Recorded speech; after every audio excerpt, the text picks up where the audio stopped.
Hello everyone, welcome back to my channel. কোনো পুজো, কোনো অনুষ্ঠান বা কোনো বিয়েবাড়িতে মেকআপ করতে কে না ভালোবাসে। আমরা সবাই মেকআপ করতে পছন্দ করি। আর মেকআপ করার সবথেকে ইম্পর্ট্যান্ট স্টেপ হচ্ছে ফাউন্ডেশন। আর যখনই আমরা ফাউন্ডেশন কিনতে যাই তখনই আমরা নিজেদের জন্য ভুল ফাউন্ডেশন সেট চুজ করে নিই। হয় খুব বেশি ডার্ক, না হলে ফেয়ার, নাহলে কিছুক্ষণ পরে দেখছি সেটা আমাদের স্কিনে অক্সিডাইজ হয়ে যাচ্ছে। তো আজ আমি আপনাদের বলবো কিভাবে আপনারা ফাউন্ডেশন সেট চুজ করবেন।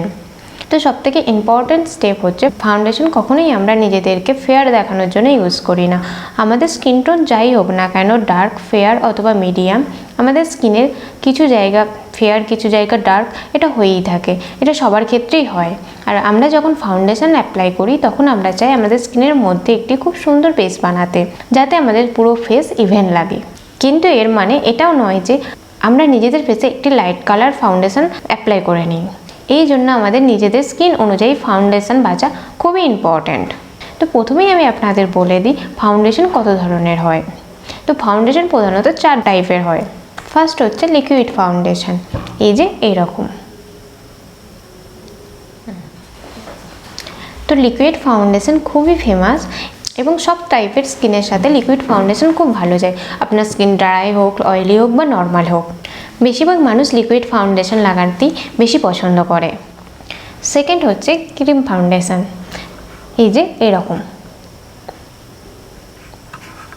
তো এগুলো অবশ্য ফাউন্ডেশন কালার নয়, এগুলি হচ্ছে কালার কারেক্টার। তো আমি নেক্সট ভিডিওতে আপনাদের কালার কারেক্টার সম্পর্কে বলবো এবং কোন কালার কিসে ইউজ হয় সেটাও আপনাদেরকে জানিয়ে দেবো। তো ক্রিম ফাউন্ডেশন একটু থিক হয় এবং ক্রিম ফাউন্ডেশন ড্রাই স্কিনের জন্য খুবই ভালো। থার্ড হচ্ছে পাউডার ফাউন্ডেশন। পাউডার ফাউন্ডেশন খুব লাইট কভারেজ দেয় এবং অয়েলি স্কিনের জন্য খুবই ভালো। তো আমার কাছে কোনো পাউডার ফাউন্ডেশন নেই। পাউডার ফাউন্ডেশন যেহেতু লাইট কভারেজ দেয়, তো আপনি ডেলি মেকআপে এটি ইউজ করতে পারেন এবং কলেজ গোয়িং গার্ল এবং কর্পোরেট লুকের জন্য পাউডার ফাউন্ডেশন খুবই ভালো। যেখানে আপনি লাইট কভারেজ চাইছেন সেখানে পাউডার ফাউন্ডেশন অবশ্যই খুব ভালো। ফোর্থ হচ্ছে স্টিক ফাউন্ডেশন। স্টিক ফাউন্ডেশন ফুল কভারেজ দেয় এবং স্টিক ফাউন্ডেশন স্পেশালি কোনো ফটোশ্যুট অথবা ব্রাইডাল মেকআপের ক্ষেত্রেই বেশিরভাগ ইউজ করা হয়। এবার আমি আপনাদের বলবো কিভাবে আপনারা ফাউন্ডেশন চুজ করবেন। আমাদের স্কিন টোন এবং আন্ডারটোনের মধ্যে ডিফারেন্স হয়। স্কিন টোন হচ্ছে এই যে এটি, যেটি আপনারা সামনে থেকে দেখতে পাচ্ছেন, এবং আন্ডারটোন হচ্ছে যেটি ভেন্স দেখে বোঝা যায়। এছাড়াও আরও অনেকভাবে আপনি আন্ডারটোন চেক করতে পারেন। তো ফাউন্ডেশন আন্ডারটোন অনুযায়ী সিলেক্ট করতে হয় এবং আন্ডারটোন অনুযায়ী আপনি আপনার জুয়েলারিও সিলেক্ট করতে পারবেন। যদি আপনার এখানকার ভেন্স পার্পল অথবা ব্লু কালারের হয়ে থাকে তাহলে আপনি কুল আন্ডারটোনের এবং আপনার ওপর সিলভার জুয়েলারি খুবই ভালো যাবে। এছাড়াও আরেকটিভাবে আপনি আপনার আন্ডারটোন চেক করতে পারেন। যদি আপনি সানলাইটের সামনে আয়না নিয়ে দাঁড়ান এবং আপনাকে ব্লুইশ দেখায় তাহলে আপনি কুল আন্ডারটোনের। এরপর যদি আপনার এখানকার ভেন্স হয় অলিভ অথবা গ্রিন কালারের তাহলে আপনি ওয়ার্ম আন্ডারটোনের, এবং সানলাইটে আয়নার সামনে যদি আপনাকে ইয়েলোইশ দেখায় একটু তাহলে আপনি ওয়ার্ম আন্ডারটোনের এবং আপনার ওপর গোল্ড জুয়েলারি খুবই ভালো যাবে। এবার আপনার এখানকার ভেন্স যদি ব্লু গ্রিন হয় তাহলে আপনি নিউট্রাল আন্ডারটোনের এবং আপনার ওপর সিলভার জুয়েলারি, গোল্ড জুয়েলারি দুটোই ভালো মানাবে। এবং সানলাইটের সামনে আয়নায় যদি আপনি আপনাকে গ্রিনিশ দেখেন তাহলেও আপনার আন্ডারটোন হচ্ছে নিউট্রাল আন্ডারটোন। তো ফাউন্ডেশন চুজ করার সময় এগুলো আপনাকে অবশ্যই মনে রাখতে হবে। এবার আমি আপনাদের ফাউন্ডেশন চুজ করার কতগুলি টিপস বলে দেব। 1 নম্বর হচ্ছে আপনি যখন ফাউন্ডেশন চুজ করতে যান অনেক সময় দেখেন দোকানদার আপনাদের এখানে চেক করতে দেয়, কিন্তু এটা মোটেই রাইট ওয়ে নয়। আপনি যখন ফাউন্ডেশন চুজ করবেন তখন আপনি আপনার গাল থেকে গলা পর্যন্ত অ্যাপ্লাই করবেন এবং দেখবেন পুরোপুরি ব্লেন্ড হয়ে যাচ্ছে কিনা। যদি পুরোপুরি ব্লেন্ড হয়ে যায় আপনার স্কিন টোনের সাথে তাহলে অবশ্যই সেটা আপনার ফাউন্ডেশন সেট। দ্বিতীয়ত হচ্ছে আপনি যখন ফাউন্ডেশন চুজ করবেন অবশ্যই চেষ্টা করবেন ন্যাচারাল লাইটে দেখার, কেননা আমরা যখন কোনো মলে বা কোনো শোরুমে ফাউন্ডেশন চেক করি সেখানকার লাইটের জন্য আমাদের ফাউন্ডেশন কালার অন্যরকম দেখায়। 3 নম্বর টিপস হচ্ছে যদি আপনি আয়নায় দেখে আপনার ফাউন্ডেশন কালার বুঝতে না পারেন তখন আপনি কি করবেন। তখন আপনি আপনার মোবাইলের ফ্ল্যাশ লাইট অন করবেন এবং আপনার নিজের একটি ছবি তুলবেন। যদি সেখানে আপনাকে খুবই ফেয়ার দেখায় তাহলে অবশ্যই সেটা আপনার জন্য ফেয়ার যাবে।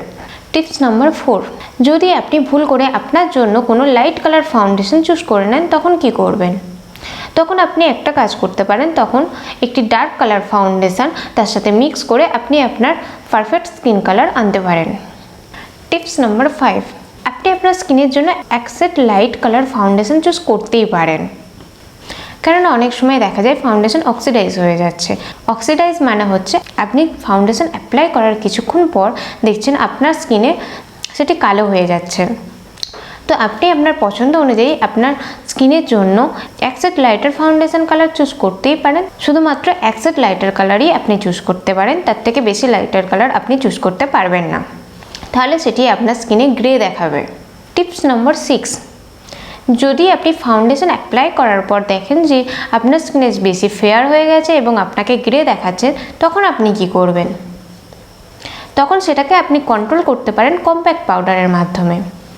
তো আশা করি ভিডিওটা আপনাদের অবশ্যই ইউজফুল হবে এবং ভিডিওটি দেখার পর আপনারা আপনাদের পারফেক্ট ফাউন্ডেশন কালার চুজ করতে পারবেন।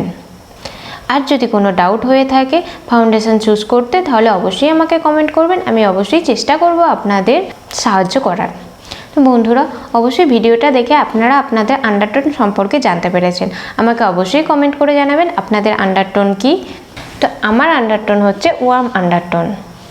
আপনারা যদি আমার চ্যানেলে নতুন হয়ে থাকেন তাহলে অবশ্যই আমার চ্যানেলটিকে সাবস্ক্রাইব করে দেবেন এবং পাশে থাকা বেল আইকনটিকে প্রেস করে দেবেন পরবর্তী নোটিফিকেশান পাওয়ার জন্য। আপনারা সবাই ভালো থাকবেন, সুস্থ থাকবেন। দেখা হবে নেক্সট ভিডিওতে নতুন কন্টেন্ট নিয়ে। আজকের জন্য বাই বাই।